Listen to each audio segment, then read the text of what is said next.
श्री सद्गुरु देवाय नमः।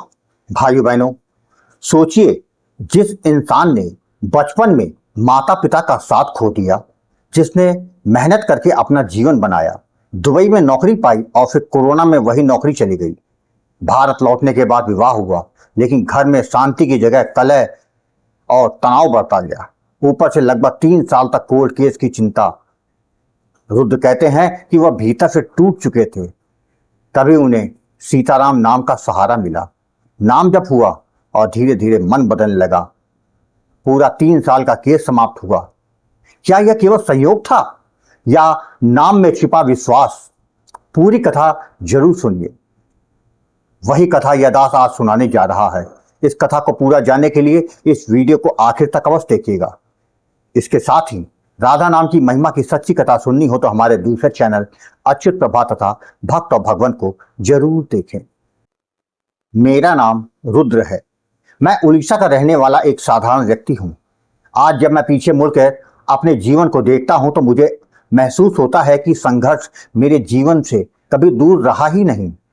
बचपन से लेकर आज तक परिस्थितियों ने मुझे कई बार परखा, लेकिन आज उन्हीं संघर्षों के बीच मुझे एक ऐसा सहारा मिला है जिसने मेरे जीवन को भीतर से बदल दिया। सीताराम नाम का सहारा। गुरुदेव, जब मैं बहुत छोटा था तभी मेरे माता पिता का तलाक हो गया। जिस उम्र में बच्चे को माता पिता का हाथ, उनका प्यार, सुरक्षा चाहिए होती थी, उस उम्र में मेरे जीवन का वह सहारा छूट गया। मेरे पालन पोषण की जिम्मेदारी मेरे नाना नानी ने उठाई। उन्होंने मुझे अपने घर में रखा, प्यार दिया और हर कठिन परिस्थिति में मेरा हौसला बढ़ाया। मेरा बचपन उड़ीसा में बीता। वहीं मैंने अपनी स्कूली शिक्षा पूरी की और 12वीं तक पढ़ाई की। परिस्थितियां आसान नहीं थी, लेकिन मन में आगे बढ़ने की इच्छा थी। इसके बाद मैंने कोलकाता से होटल मैनेजमेंट की पढ़ाई की और मेहनत करके होटल इंडस्ट्री में नौकरी शुरू की। धीरे धीरे जीवन आगे बढ़ने लगा। मुझे दुबई में नौकरी करने का अवसर मिला।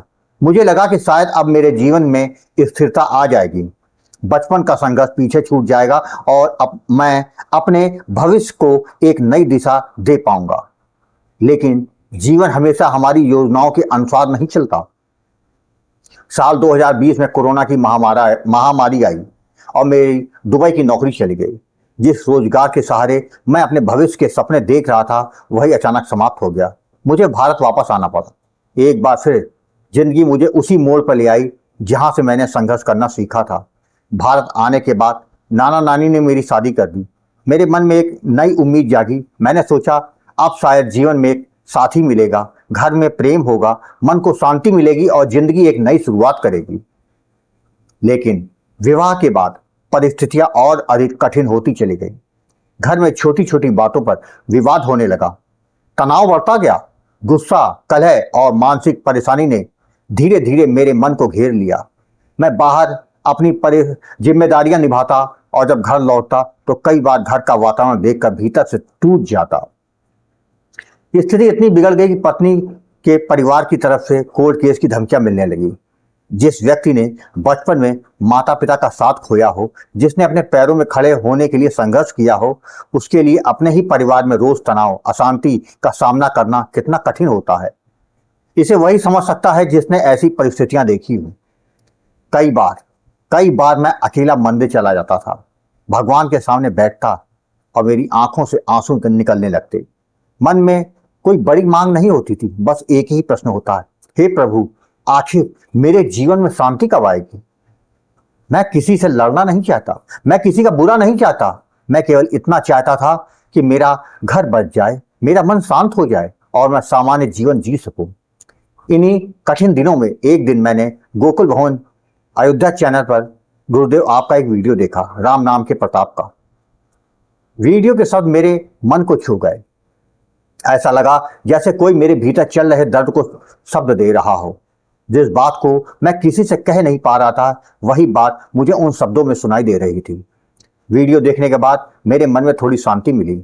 मैंने गुरुदेव आपको फोन किया और अपने जीवन की सारी बातें आपके सामने रख दी। अपने बचपन से लेकर माता पिता के अलग होने तक, नाना नानी के साथ जीवन, नौकरी, दुबई जाना, कोरोना में नौकरी छूटना और फिर विवाह के बाद पैदा हुई परेशानियां। मैंने अपना दर्द आपके सामने रख दिया। गुरुदेव, आपने मेरी बात सुनी और मुझे केवल इतना आश्वासन दिया, सब ठीक हो जाएगा, बस नाम जप करते रहना, भाव और विश्वास के साथ।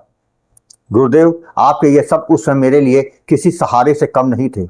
इसके बाद आपने मुझे सीताराम नाम का दान दिया, नाम जप की विधि बताई, आवश्यक सावधानियों के बारे में समझाया और यह भाव दिया कि नाम तो केवल शब्द की तरह नहीं बल्कि श्रद्धा और विश्वास के साथ स्मरण करना। मैंने नाम जप शुरू कर दिया। सच कहूं तो शुरुआत आसान नहीं थी।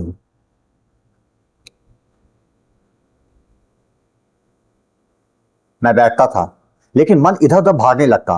कभी पुरानी बातें याद आती, कभी भविष्य की चिंता सताती, कभी कोर्ट केस का डर सामने आता तो कभी घर की कलह मन को परेशान करती। लेकिन मैंने नाम जप नहीं छोड़ा। मैंने सोचा, अगर जीवन की इतनी कठिन परिस्थितियों में मैं अब तक खड़ा रहा हूं तो कुछ समय विश्वास के साथ नाम का सहारा लेकर भी देखता हूं। धीरे धीरे मेरे भीतर परिवर्तन आने लगा। परिस्थितियां तुरंत नहीं बदली, लेकिन परिस्थितियों को देखने वाला मेरा मन बदलने लगा। जिस मन में हर समय चिंता रहती थी उसमें थोड़ी शांति आने लगी। जहां पहले छोटी सी बात पर गुस्सा आ जाता था वहां धैर्य आने लगा। पहले भविष्य की चिंता मुझे भीतर से खा जाती थी, लेकिन अब मन में एक नया विश्वास जन्म लेने लगा। मैं अकेला नहीं था, मेरे साथ सीताराम नाम का सहारा था। यही विश्वास मेरे लिए बहुत बड़ा परिवर्तन था। और फिर मेरे जीवन में एक ऐसा मोड़ आया जिसकी मैंने कभी कल्पना भी नहीं की थी। मेरी पत्नी ने कोर्ट में चल रहा केस वापस ले लिया। आपको बता दूं, लगभग 3 साल से यह कोर्ट केस चल रहा था, जो अचानक उसके केस वापस लेने से समाप्त हो गया। जिस चिंता ने वर्षों तक मेरे मन को घेरा था उससे मुक्ति मिली। जब मुझे यह अनुभव हुआ कि वह संकट अब समाप्त हो चुका है तो मेरे आंखों से आंसू आ गए। मेरे लिए यह केवल एक कानूनी परेशानी के समाप्त होने की बात नहीं थी, यह मेरे भीतर वर्षों से जमा भय के हल्का होने जैसा था। मैं इसे अपने जीवन में नाम महाराज की कृपा के रूप में अनुभव करता हूं। लेकिन आज मैं एक बात बहुत स्पष्ट रूप से कहना चाहता हूं। नाम जप का अर्थ यह नहीं कि मनुष्य अपनी जिम्मेदारियों से भाग जाए। इसका अर्थ यह भी नहीं कि हमें अपने जीवन की समस्याओं को छोड़कर केवल किसी चमत्कार की प्रतीक्षा करनी चाहिए। नहीं, नाम हमें जिम्मेदारी से भागना नहीं सिखाता, बल्कि जिम्मेदारियों को निभाने की शक्ति देता है। नाम जब हमें परिस्थितियों से आंखें बंद करना नहीं सिखाता, बल्कि कठिन परिस्थितियों के बीच आंखें खोलकर खड़े रहना सिखाता है। और मेरे जीवन में इसका एक और अनुभव हुआ। अभी कुछ ही दिन पहले मैं बिजली के करंट की चपेट में आने वाला था। परिस्थितियां ऐसी बनी कि एक बहुत बड़ा हादसा हो सकता था, लेकिन उसी समय अचानक बिजली चली गई और मेरी जान बच गई। कुछ क्षण मेरे मुख से केवल सबसे पहले सीताराम नाम निकला। मेरे भीतर एक ही भाव उठा, प्रभु आपकी कृपा है। मैं इस घटना को अपने अनुभव में प्रभु की रक्षा और नाम महाराज की कृपा के रूप में देखता हूं। हो सकता है कोई दूसरा व्यक्ति इसे संयोग कहे, लेकिन मेरे लिए उस क्षण का अनुभव मेरे हृदय में हमेशा के लिए अंकित हो गया। क्योंकि जब इंसान जीवन में बहुत कुछ खो चुका होता है तब वह छोटी सी बची हुई कृपा को भी बहुत गहराई से महसूस करता है।